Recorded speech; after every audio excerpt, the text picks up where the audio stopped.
Aquí estamos, jóvenes. Saludos, jóvenes. Saludos, Pedro. Buenos días. Estamos en el aire. Parece que hay un problema. Estamos en el aire.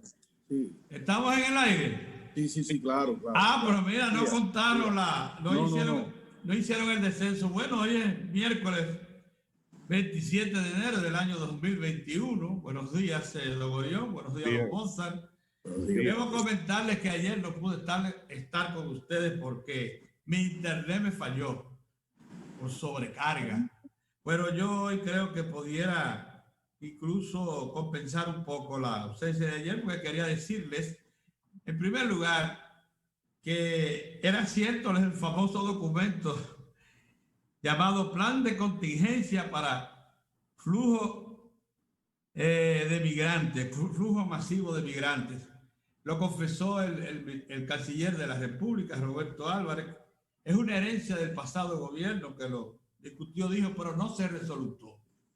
O sea, no quedó como una obligación del Estado Dominicano, sino como un proyecto de documento que lo encontraron en Cancillería y que pudo activarse si alguna de las partes los retomaba en esta administración. Pero me dice que el canciller le dijo al Listín Diario ayer, junto con ejecutivos de la Cancillería, que eso el presidente de la República ordenó. El presidente Luis Rafael Abinader Corona ordenó que se echara a un lado, que ni siquiera lo considerasen, porque ese tipo de relación no es posible mantener con Haití. Sin embargo, el canciller Álvarez dijo que Haití, la República Dominicana, no se va a cansar de tenerlo en cuenta, como lo ha hecho la comunidad internacional, que se ha cansado de tener en cuenta a Haití. ¿Por qué? Dice, bueno, por lo que dice Diario de Cuatro constantemente, es nuestro principal problema. Y no podemos darle de lado, hay que estar siempre presente con la problemática haitiana. Por eso dijo que es verdad que se está discutiendo que una vez se instale energía suficiente para suplir la demanda nacional del sobrante, se considerará la posibilidad de venderle a Haití. Por cierto, ayer el ministro de Energía y Minas dijo que es cierto que el gobierno va a anunciar los próximos días una licitación de instalar por lo menos 700 megavatios nuevos, pero todo a cargo del sector privado, claro, asociado con el Estado, en el norte, específicamente en la costa norte. No mencionó porque no supongo que era el propósito de esa entrevista que está contenida en uno de los medios, pero también el grupo RISEC está instalando alrededor de 500, 700 megavatios en Puerto Plata, lo que serían en total 1000 megavatios nuevos. Bien, el canciller también dijo que se va a formalizar, y es parte de los trabajos que realiza un gabinete sobre el tema haitiano que se ha creado en la Cancillería, presidido por él. Recuerden que nuestro asociado, don Julio Ortega, forma parte de la estructura que va a tratar las relaciones con Haití, presidiendo la Comisión Mixta Bilateral, que se va a mantener constantemente analizando la problemática haitiana y planteando asuntos para mejorar las relaciones y formalizarlas. Eso por un lado. Por otro, el presidente anunció ayer, y este sí me parece un asunto importante, un programa para asistir las medianas, las pequeñas y las microempresas. Yo estuve analizando el documento en que me parece que es una de las acciones concretas de más posible realización que ha anunciado el gobierno en lo que lleva de administración. Es un programa de 3 etapas, pero cada uno cuenta con los recursos identificados y el plan de acción. En la primera etapa, el gobierno se propone disponer de 2.500 millones de pesos para prestar a las empresas medianas y pequeñas que estén asociadas, registradas en PROMIPYME. No solamente las formales. Las formales son, señores, 283.000 empresas con una nómina. Esa está registrada en la tesorería de la Seguridad Social y en impuestos internos, con una nómina de más de 600.000. Ahora, las no formales completarían una nómina de trabajadores de 2 millones de personas nada más y nada menos. Pero bueno, a esas medianas y pequeñas empresas se le va a facilitar 2.500 millones de pesos provenientes de un fondo de banca solidaria y de un fondo especial que se va a poner a disposición de Promipyme. Se le va a prestar a 6 y a 10% de interés con 6 meses de gracia para poder afrontar sus programas de producción en los próximos meses y años.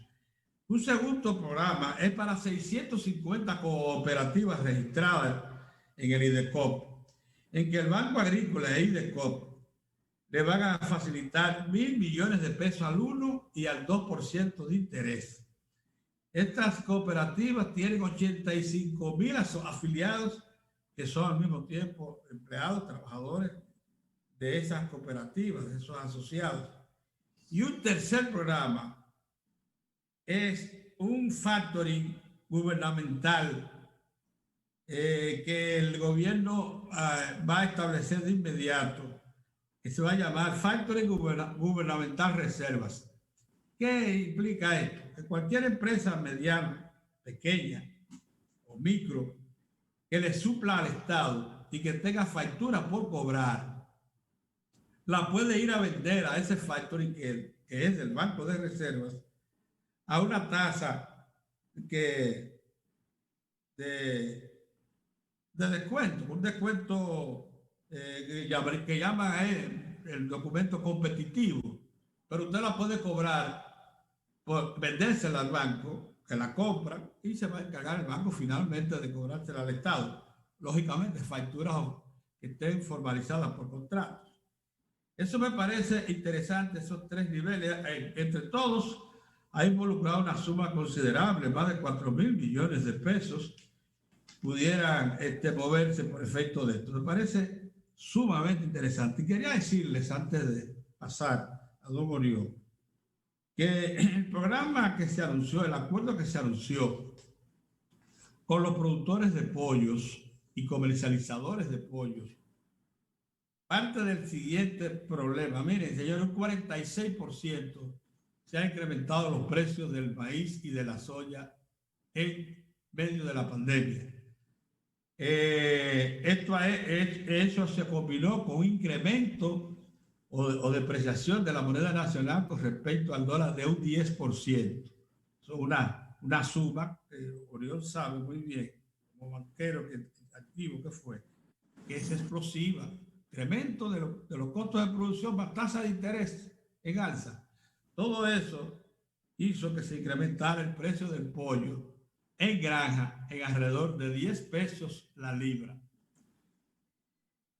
Pero el acuerdo que se ha adoptado de poner 4 millones de libras de pollo a 50 pesos mediante un sistema de venta directa de Inespre y en la propia agricultura, que va a crear una estructura que va a ayudar a Inespre, parece ser la respuesta adecuada en este momento, porque si se la deja en libertad el precio de la libra de pollo en este momento, como es fácil apreciarlo yendo a cualquier sitio de expendio público, está entre los 60 a 72 pesos, o sea, 10 y hasta 22 pesos por encima de estos 50 pesos que se va a vender.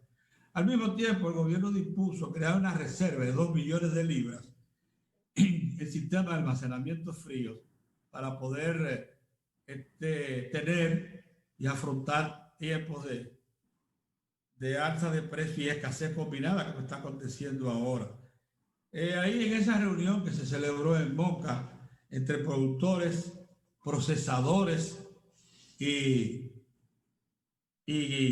sectores ligados a la avicultura y a la porcicultura, aunque no se mencionó claramente a qué se llegó con los productores de cerdos, el presidente de la República pudo juntar, oigan a quiénes, a las 4 grandes productores agrícolas del país: Pollo Cibao, Ecus, Pollo Alba y Pavel Concepción. Eso produce el 45% de los pollos del país. Ahí estaba también Cabrera y los productores de más o menos individuales importantes que quedan en el sector, principalmente de la zona de la provincia de Payá y Licey al medio. Y ahí estaban los procesadores. Los procesadores son los que tienen los famosos mataderos y al mismo tiempo almacenes en frío para conservar los pollos procesados. También los productores de huevos. Y con todos ellos me pareció a mí que el acuerdo que se adoptó es importante. Ahora, quisiera sí precisar lo siguiente, para que no se hagan ilusiones. Lo que oyeron hablar de un acuerdo también para promover el cultivo del maíz. Se puede perfectamente activar el valle de San Juan de la Maguana, la sabana de Oviedo para producir sorgo, no soya. Y se puede también activar toda la zona de Puerto Plata, que es productora de maíz, fundamentalmente una cantidad importante, más de 500.000 tareas que tiene el SEA, que son del SEA y que pueden perfectamente ponerse a producir maíz. Todo eso sembrado, incluyendo si lo hacen con maíz híbrido, no alcanzaría tan solo para suplir unas cuantas semanas de consumo.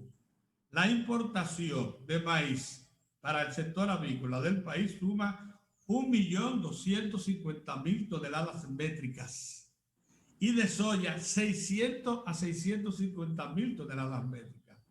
De manera que ustedes siembran la isla de maíz y probablemente no consiga 1.250.000 toneladas métricas. Ahora, es despreciable que se hagan 2 cosechas de maíz por año en San Juan de la Maguana, 1 o 2 cosechas de sorgo en Oviedo, maíz también en Puerto Plata. No, eso puede ser entre el 5 al 10% de la demanda nacional de maíz. Y eso no es de ninguna manera despreciable, mucho más con esta salsa de precios que se están registrando en lo internacional, lo que hace que el maíz criollo que se produzca en el país, que puede ser híbrido, una cosa importante, cuando digo híbrido, obtenga un buen precio de entrada. Eso le quería decir, don Orión, entre usted. Adelante, saludos amigos. Bueno, Pedro, lo primero es que aquí se sembraba maíz, se sembraba sorgo. Y eso no es por la cantidad, es por la movilidad que puede tener en la agricultura. La movilidad de trabajo, de empleo, la movilidad. Es decir, ese poquito de maíz y de sorgo ayuda. Acuérdate que un grano no llena el buche, pero ayuda al granero. Así mismo. Entonces, eso no está mal, no está mal. Eso no se desprecia, no. Nosotros fuimos, y tú habrás también ido allá a Oviedo a ver las plantaciones de sorgo cuando don Antonio Guzmán, quiere decir que hace de eso mucho tiempo, se sembraba, se dejó. Y esas tierras están ahí, Pero otra vez no creo yo que sea malo, porque como te dije, no llena el buche, pero ayuda al granero. Así es. Y moviliza al sector agropecuario, como te señalé. Bueno, miren, por lo que ha dicho Pedro, y el planteamiento que hice ayer cuando tú no estabas, Pedro, el país ha llegado a un punto de situación respecto al COVID-19 grave. Estamos, dice el presidente Fernández, y yo creo que es verdad, estamos ingresando a la tercera ola. Porque no comparemos con nadie, es con nosotros mismos. Se ha dicho, Pedro y Moza, que para que nosotros hablemos de contención de la pandemia, siempre tendríamos que estar hablando de menos de 300 contagios por día, con la misma cantidad que podemos emplear de pruebas, 9.000, 8.000, qué sé yo cuánto. Cuando eso baje ahí, nosotros estamos en control de la pandemia, es decir, estamos ya sobre ella. Mientras sea 1.400, 1.500, 1.600, 800, 900, estamos en un brote. Después un rebrote y ahora estamos en la tercera ola. Y los fallecimientos están ya por encima de la decena y de la docena. Y ya no estamos en una condición buena porque puede afectar. La afectación sobre la economía es mayor. Por eso fue que este programa dijo, nosotros que somos tan radicales, especialmente Mozart, con los aspectos del confinamiento. No se puede estar, la economía no aguantaba más confinamiento. Por lo que tú acabas de decir, qué bueno que trajiste esas estadísticas. La gente dice, no, solamente faltan ya el sector manufacturero, zona franca, está en un 97%, cierto. Ya el turismo le estamos dando y el turismo ha avanzado y a veces está en un 50%, cierto, también es cierto. Lo que pasa es que la gente no sabe que la base social del país ha convulsionado la base fundamental. Cuando tú señalas que hay 2 millones de puestos de empleo en la pequeña, en la micro y pequeña empresa, tú estás hablando de eso que tú dijiste, que si yo cuántos miles de empresas, de pequeñas y medianas empresas que están diseminadas. 283.000 registrados, medianas y pequeñas, Este formales, país, formales. sí, formales. Imagínate, este país tiene. Eso tiene 600.000 y pico de trabajadores registrados. Ok, este país tiene más que eso de empleo informal. Mucho más que eso. Y todos esos empleos, sin exagerar, Pedro, todos esos empleos se han extraviado. Yo no digo perdido, se han extraviado. Porque la gente sale. Ayer, cuando tú estabas ausente, decía Mozart, un sastre, ¿cuántos pantalones le están mandando a hacer ahora? ¿Cuál es su nivel en la barriada de participación, de remendar pantalones, de arreglar camisas, de arreglarle la manga a una camisa, de otro pantalón, otro? No, ¿cuánto es? Una modista, ¿cuánto le están llevando ahora? ¿Cómo ella puede pagar el local que tiene, aunque sea el local donde vive con su familia y tiene la máquina ahí? La señora que está en la salonera, ¿cómo le está yendo con el encerramiento? Está pudiendo, paga la luz, produce para pagar siquiera la energía eléctrica. Y todo el que sale por la mañana a ese mundo de empleo que solamente cuando tú te activas es que existe. O sea, son empleos que ahora están extraviados porque es que no existen y existen. Mira qué cosa más extraña. Existen cuando tú sales. Cuando tú sales y arreglas un jardín, pues existe. Cuando tú vuelves a tu casa ya no existe, ya no hay empleo. Entonces, la actividad económica fundamental de cientos de miles de familias está señalada en lo que te acabo de decir. A nivel mundial, las Naciones Unidas, ya no una de las agencias de seguimiento al comportamiento de la economía mundial y la economía sectorial, ha señalado, primero que la economía mundial va a crecer 4.7, lo cual parece que es un buen nivel. Sin embargo, dice, el crecimiento va a ser lento y doloroso. Oye la expresión, lento y doloroso. Eso te indica que nosotros vamos a tener, mira otro dato, el 96% de las vacunas Pfizer, ¿de qué se llama? Pfizer, gracias. Pfizer, están ya comprometidas para los países del primer mundo. Lo que el poquito que están regando es el 4% de todo lo que tienen, el 96% lo tienen las grandes economías del mundo. Eso te indica que hay una discriminación terrible en manejo de las vacunas. Yo te pregunto, si nosotros comenzáramos en marzo a vacunar, ¿tú crees que nosotros vamos a terminar este año? No, no sería posible. Estaríamos todavía en el 22 trabajando con la vacuna. ¿Qué es lo que yo quisiera señalar? Y así le dije a Mozart. La única manera de nosotros poder sustentar todos esos programas que tú señalas, porque hay el tema de que si endeudamos más o si finalmente el mundo va a entender que estas economías en sí mismas y con endeudamiento solo no podrían sostenerse frente a un escalamiento tan acentuado de la pandemia. La pregunta, la forma que nosotros podríamos seguir adelante con un acuerdo nacional de orden político, de orden empresarial, de orden académico, de orden sanitario, de orden de la sociedad civil.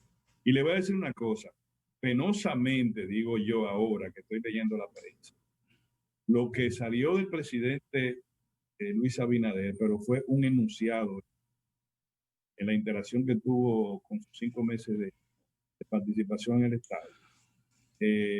Ya fue asumido por el presidente Leonel Fernández, quien propone el acuerdo y le toma la palabra al presidente. Yo creo humildemente que el presidente tiene que referirse a eso.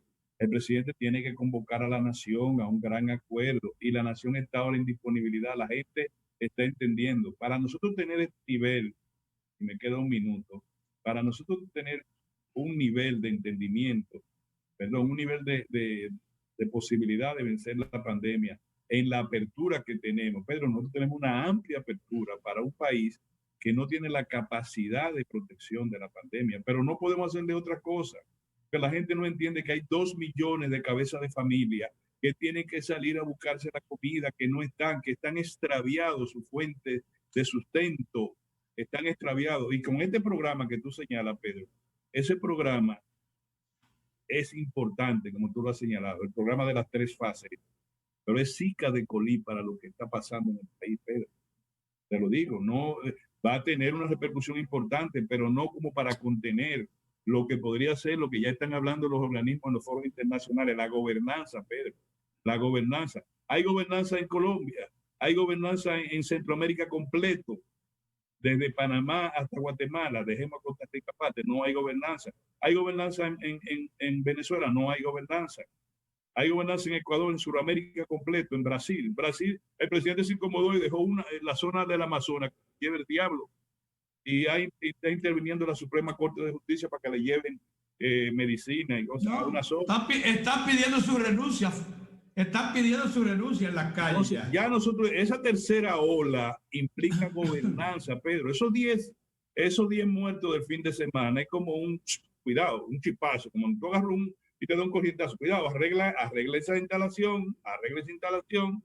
Entonces, lo que finalmente quiero llamar para pasar a Mozart es, ojalá que este programa en nosotros tres sigamos impulsando la idea de un acuerdo nacional de naturaleza multisectorial para poder vencer este momento tan asiago que tiene la vida dominicana. Muy bien. Bien, buenos días.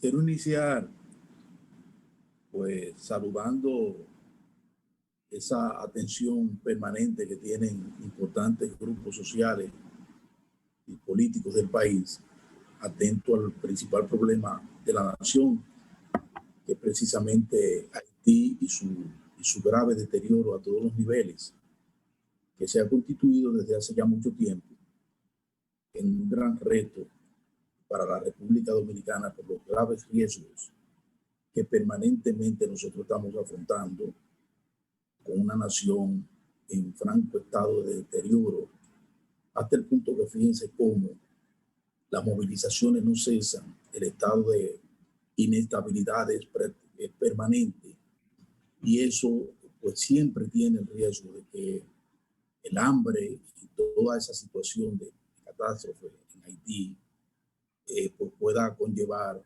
que esa gente desesperada procuren salir.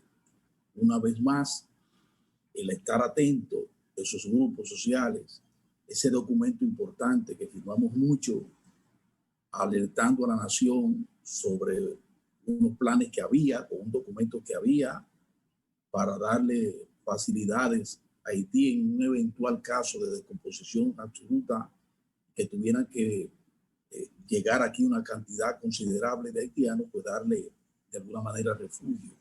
Eso existía, eso existió y estaba ahí de la pasada administración, pero sin embargo con conocimiento total, absoluta de las autoridades actuales.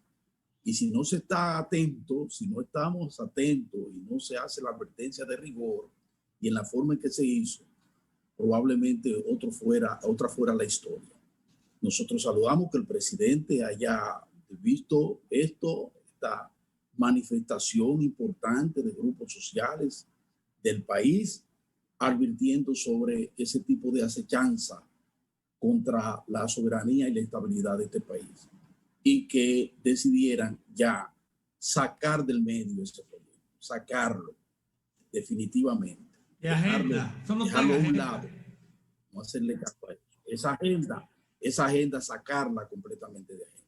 Así que tengo que felicitar a mucha gente que ha estado en eso, que no ha perdido el tiempo y que se mantiene vigilante con relación a ese que, insisto, es el principal problema y reto de la República Dominicana. Por otra parte, junto con Orión, expresar que ciertamente, cómo no estar preocupado después de lo que yo vi el fin de semana en Boca Chica, para poner un ejemplo, todo lo que aconteció allí, y con lo que está pasando con este incremento de muertes, de afectados y disminución de camas y riesgo de colapso hospitalario. ¿Cómo no nos vamos a preocupar? Sí, pero al mismo tiempo debo decirle que fíjense lo que está pasando en los Países Bajos.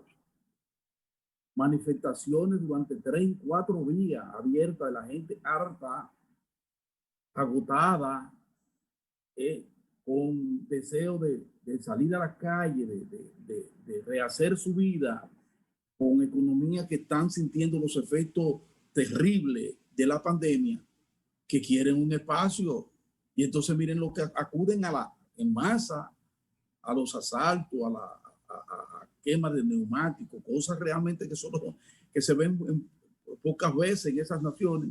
Sin embargo, está aconteciendo. Bueno, yo pienso que con esta medida del presidente Luis Abinader, de alguna manera esa posibilidad de que el hastío, el cansancio, el agobio, los problemas económicos del chiripero, de las micro y pequeñas empresas que desaparecen, que tienen gravísimos problemas, que están por desaparecer, para que eso no se fuera a manifestar ya definitivamente en las calles, peor de lo que ya comienza a manifestarse con gente que se mata fácilmente, con tiroteos y gente que sale en la calle dispuesta a lo que sea. Bueno, yo pienso que el presidente, la opción era mínima para no poder ceder a presiones que no solo le vienen de la sociedad en sus planos más bajos y vulnerables, sino y sobre todo de un capital que también está severamente afectado, grandes capitales afectados por el tema de la economía, en industria como la del turismo, que apenas alcanzó ocupación por un 30% durante todo el 2020. Eso no es fácil. Y autoridades que prácticamente no duermen porque tienen que estar permanentemente buscando, ejecutando, elaborando políticas dirigidas a prácticamente mantenernos a flote, que no vayamos a sucumbir. Y por eso hemos mantenido, como se ha mantenido, por ejemplo, niveles menos dolorosos de pobreza, que se ha incrementado, pero menos dolorosa porque su impacto ha sido menor. Por eso hemos podido mantener la relativa estabilidad macroeconómica que hay en este país, aunque suene extraño. Tenemos relativa estabilidad en los precios de un mercado tan difícil y peligroso como es el mercado cambiario, por ejemplo, el mercado de la moneda. Y ahí tenemos estabilidad. Hemos podido, de alguna manera, pues sortear esa caída tan terrible que veníamos teniendo en el producto, que llegó a colocarse por encima de un 19%. Hemos logrado disminuir eso hasta el punto de poder proyectar un 2021 mucho mejor, para que esa disminución nos pueda colocar al final con un crecimiento mayor de un 4%, para no decir el 6% que las autoridades del Banco Central con todos sus instrumentales dicen que estamos en capacidad de alcanzar, siempre y cuando la pandemia no incremente sus acciones y sus efectos sobre todo el aparato productivo nacional. Pero estamos en eso. Entonces yo pienso que ahora lo que hay que apelar es, además al Padre, a Dios, Virgen de la Alta Gracia, como decimos, apelar a la conciencia ciudadana de que tenemos nosotros que aportar. Somos los que estamos llamados a aportar hasta que lleguen las benditas vacunas estas, que como ustedes saben también la industria farmacéutica, ese poder, ese capital endemoniado que no cree nada sino en su cuarto, que ha monopolizado. Fíjense cómo está la guerra entre ellos diciendo que una vacuna sirve, que la otra no, pero todo para mercadear, para sacar ventaja económica, sin importarle nada a lo que están padeciendo millones de personas en todo el mundo. Entonces nosotros tenemos que apelar localmente a la conciencia de nosotros, cuidarnos, y esa sabanita que tenemos corta, saber cómo la vamos a manejar. Y además, quiero saludar el tema este de las microempresas por parte del presidente Luis Abinader, la pequeña y la mediana empresa. Esto tiene un valor sumamente importante en medio de la coyuntura. No es todo lo que se amerita para resolver una situación que se mantiene durante muchos años, que tiene problemas, pero sin embargo es un gran aliciente, porque además de esas facilidades que se dieron ayer, está el otro componente, que es la de extender hasta septiembre, por ejemplo, el no pago de esa barbaridad que es el anticipo, que descapitaliza a las micro y pequeñas empresas. El presidente decidió continuar eso hasta septiembre. Yo pienso que ese es también un aliciente importante para la micro, pequeña y mediana empresa, junto con las facilidades que ya ustedes han abordado muy bien.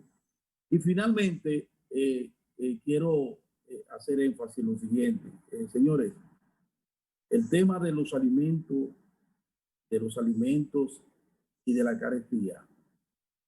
Todos sabemos que eso, el presidente hace un esfuerzo con el caso del pollo, procurando ver cómo se disminuyen los precios y llega de forma más asequible a la población. Pero son herramientas muy coyunturales y de muy pocos efectos. De INESPRE y agricultura, eso no resuelve el tema, porque aquí hay un problema gravísimo de intermediación en la comercialización de alimentos, gravísimo.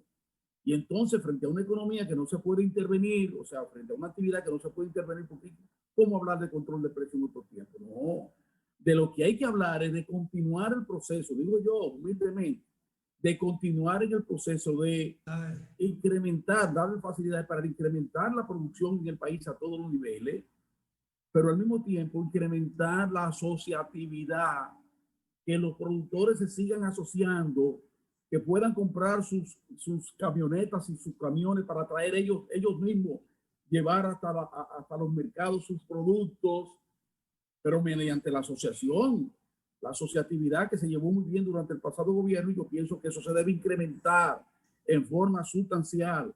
Seguir el combate contra el monopolio y el oligopolio que se da en muchas de esas mercaderías, se da el oligopolio y el monopolio en el país, violentándolo todo, violentando la Constitución, violentando las leyes. Muy bien.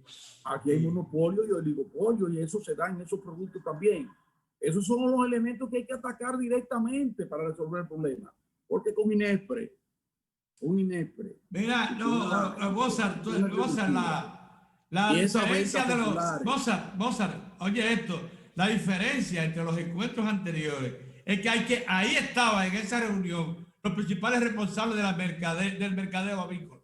Esa era la importancia. Porque son los dueños de los frigoríficos. Sí, pero se necesita hacerle y de los procesadores, de los mataderos. Se necesita hacerle saber que vamos sobre el problema de la estaban ahí en la reunión. De la intermediación. Ellos estaban ahí. De productos. Está bien. Voy a hablar de la Liga Municipal Dominicana, pero lo voy a dejar para mañana porque ese es un tema interesante también. Sí, porque hay cambios en la Liga Municipal, y la municipalidad es un elemento nodal importante. Muy bien. Para la República. Pues mira, vamos a hacer un alto, Mozart, para darle paso a Luna Valiente. Sí. Muy bien. Cómo no, nuestro amigo. Volvemos.